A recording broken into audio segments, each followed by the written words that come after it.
Welcome to Stories for Wonderful Children. I'm Dan Wendelin, your host and storyteller. Years ago, I began recording the bedtime stories I told my children every night. Now, we would like to share those stories with you. I hope you enjoy my Stories for Wonderful Children.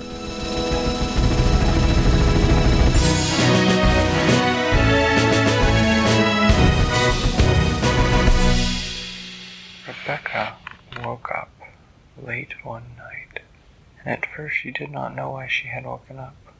And then she could hear a sound above her. The sound sounded like something walking up on the roof of the house. Rebecca was curious. It did not sound like a person's walk. It sounded like too many feet for a person's walk. So she wondered what it was. She went downstairs and went outside so she could get a look at the roof. When she did, the alarm system started beeping, and so her daddy came downstairs to shut it off. Rebecca looked up in the darkness at the roof. She could see a large shape up on the roof, and she said, "Hello?" And a voice came from the roof. It was a deep voice. It said, "Hello.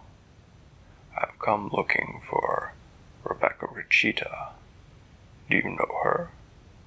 And Rebecca said, "I'm Rebecca Recheetah. What do you want?"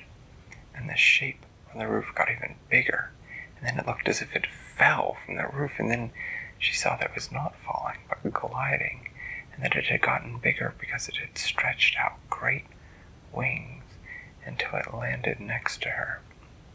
She looked at it, and she looked at it and pulled out a bird's guide and looked and looked and looked and looked.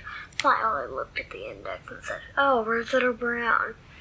She looked at it, and she did not find it in her bird guide. It had the head of an eagle and the wings of an eagle, but the body of a lion. She knew that this was a griffin. She said, "And who are you?" "I am Regulus, the griffin." "Regulus? Well, it's a pleasure to meet you, Regulus. I've never met a griffin before." "It is likewise a pleasure to meet you, Rebecca. I have never met a Recheetah before." And she said, "What brings you?" Probably because I'm the only one of their kind. She said, "What brings you here?" Regulus looked at her, first with one of his big bird eyes, and then the other, and he said, "We have heard, in the land I come from, that you are very fast. Tell me, how fast are you?" "I'm pretty fast," said Rebecca, from behind him, where she had moved from in front of him to behind him before he had blinked. Said Regulus, "I see that. Tell me, Rebecca Recheetah, would you be willing to come and to help us?" Rebecca said, "I don't know. It's the middle of the night. I'm very tired." She said, "What sort of help did you need?" And Regulus looked at her and he said, "What I need is for you to come with me to my country where the griffins live. We are troubled by a shadow snake." "A shadow snake," said Rebecca Recheetah. "What is it?" "A shadow snake is a creature of magic. It is a fairy creature. It takes on the shape of a snake, but it moves as quickly as a shadow. And it troubles us. It steals our eggs from our nests and takes them off and devours them." "Oh," said Rebecca Recheetah, "that's sad." "It is sad, but it makes us angry." "What would you have me do?" said Rebecca Recheetah.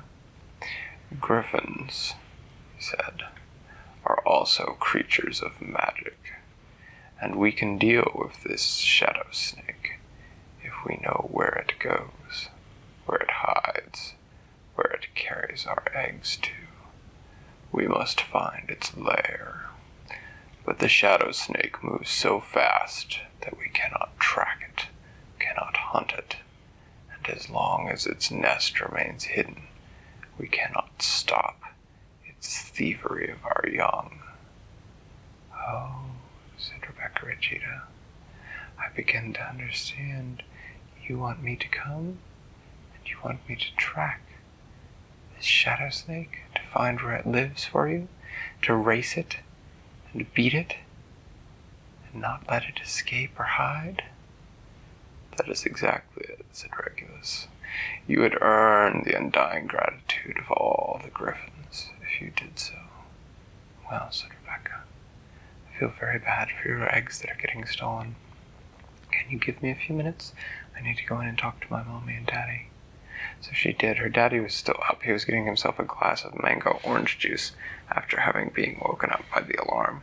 He said, "What are you doing out there talking to that griffin on the front lawn, Rebecca? Is he friendly?" She said, "Yes, Daddy, he's friendly. He wants me to come and help him." And she told him about the problem that they were having. "Well," said her daddy, "you can't go alone." "I won't be alone, Daddy," said Rebecca. "Regulus will be with me." "No," said her father. "I'm afraid that's not enough. You need a parent with you." "But Daddy, I'm a Recheetah. I'm very fast." "You are very fast. You are the fastest there is," said her daddy. "But sometimes speed alone isn't enough. It's my job as your daddy to keep an eye on you, so I will go with you." "Well, okay," said Rebecca Recheetah. She wasn't entirely sure what sort of help her daddy could be, since he wasn't fast like she was. But she figured that this was the best way to go and help the gryphons without arguing. And besides, it would be nice to have company among all those strange great gryphons. So together they went and put on their clothes, and they went out in the yard, and they got on Regulus's great back, and he stretched his wings. Rebecca said, "Can't we just take the cats for the highway?" And the griffin said, "No, there are no cats for the highways in Griffinland." Once, Juanella had let Rebecca ride on Joey's back, and that had been fast. And Rebecca herself, when she ran, was the fastest there was. But the griffin flew faster yet, for griffin flight is magical. It is not that they are really moving that fast, it is that the world spins faster under them, so that to help them reach the place where they would go. For griffins are fairy creatures. The wind rises at their backs and pushes them through the air. And so it seemed only moments before they were gliding down to land. In the land of the griffins, Rebecca and her daddy could see their nests below them. They landed, and the griffin said, "You will not need to wait long. The shadow snake comes around this time every day."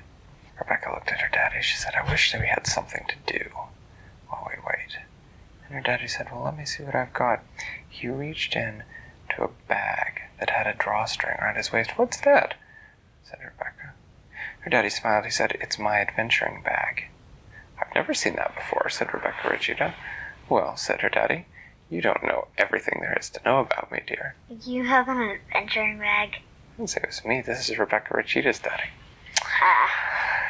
Anyway, he reached into his bag, and he pulled out a deck of Uno cards. "That's perfect," said Rebecca Recheetah. And so they sat down to play. They had played a few hands, and Rebecca had just said, "Uno," when her daddy said, "What's that?" "What's what?" said Rebecca Recheetah. Her daddy said, "I thought I saw something way off in the distance." Said Rebecca Recheetah. "I wish we had a pair of binoculars." "Well," said her daddy, "let me see what I have in my adventuring bag." He reached into the pouch again, and seemed to reach in much further than you would have thought one could reach into what was a relatively small bag. But he reached in all the way to his elbow, and after a moment fiddling around, he pulled out a pair of binoculars. "How'd you fit those in there?" said Rebecca Recheetah. Her daddy shrugged. "Here they are," he said. She held them up. She could see a snake-like shadow gliding along the ground. She said, "Wow, he's not that fast. He is very fast, though. I can keep up with him. But how do I keep him from knowing that I'm chasing him? Don't suppose you have an invisibility cloak in there, do you, Daddy?" He smiled. He said, "Let me see." He reached in, He sort of fiddled around for a minute. He said, no invisibility cloak. I do have this, though. And he pulled out what appeared to be a very leafy branch. What's that? Said Rebecca. It's a shrubbery, said her father. A shrubbery, said Rebecca. What good is a shrubbery going to do me? Well, said her daddy, watch this. He held the shrubbery up in front of him, and all of a sudden, even though it was just a leafy branch, Rebecca found that she couldn't see her daddy. She said, where are you? He stepped out from behind the branch. I'm right here, he said. She said, that's cool. He said, yes. He handed it to her. She took the leafy branch. He said, anytime you think you might be spotted, you just hold the branch up and hide behind it. And this will really hide me? Said Rebecca Recheetah. Her daddy shrugged. Seems to. Okay, she said, here I go. Wish me luck, Daddy. He kissed her on the forehead. He said, you don't need luck, sweetie, but be careful. I love you. And she dashed off. She dashed towards where the shadow snake was slipping over the ground towards some eggs. She wanted very much to stop him from stealing those eggs, but she knew that that was not her role. As he slipped towards the nest, she got there first, and she stood very still and held the branch up. The shadow snake slipped up quick as water flowing over rock, and then stopped for a moment, looking around with its shadowy tongue flicking out, as if he sensed that there was something else there. Rebecca held her breath and held up her shrubbery. After a moment, the snake coiled itself around one of the griffin's eggs and began to slip off back through the fields. Rebecca Recheetah dashed after him. As he moved away from the nests, the shadow snake began to accelerate and go faster, and Rebecca had to actually run. Just as she was getting into a really fast stride, the shadow snake stopped. Rebecca skidded to a halt and barely got her shrubbery up in time. He looked around again, and then started off, just as fast as the first time. Rebecca this time let him get a little further ahead of her, but she kept him in good sight, and then he disappeared. Rebecca dashed over to the area where she had last seen him, and began to carefully look over the ground. Where had he gone? And then she saw it, in among some weeds, was a hole just big enough for a shadow snake carrying an egg. Ah, she said, I wonder if this is really his home. She held her shrubbery up in front of her and peered into the hole. It went as far back as she could see. Well, she said, I think this must be it. So she turned and she dashed back to the gryphons. She found Regulus and her daddy standing there.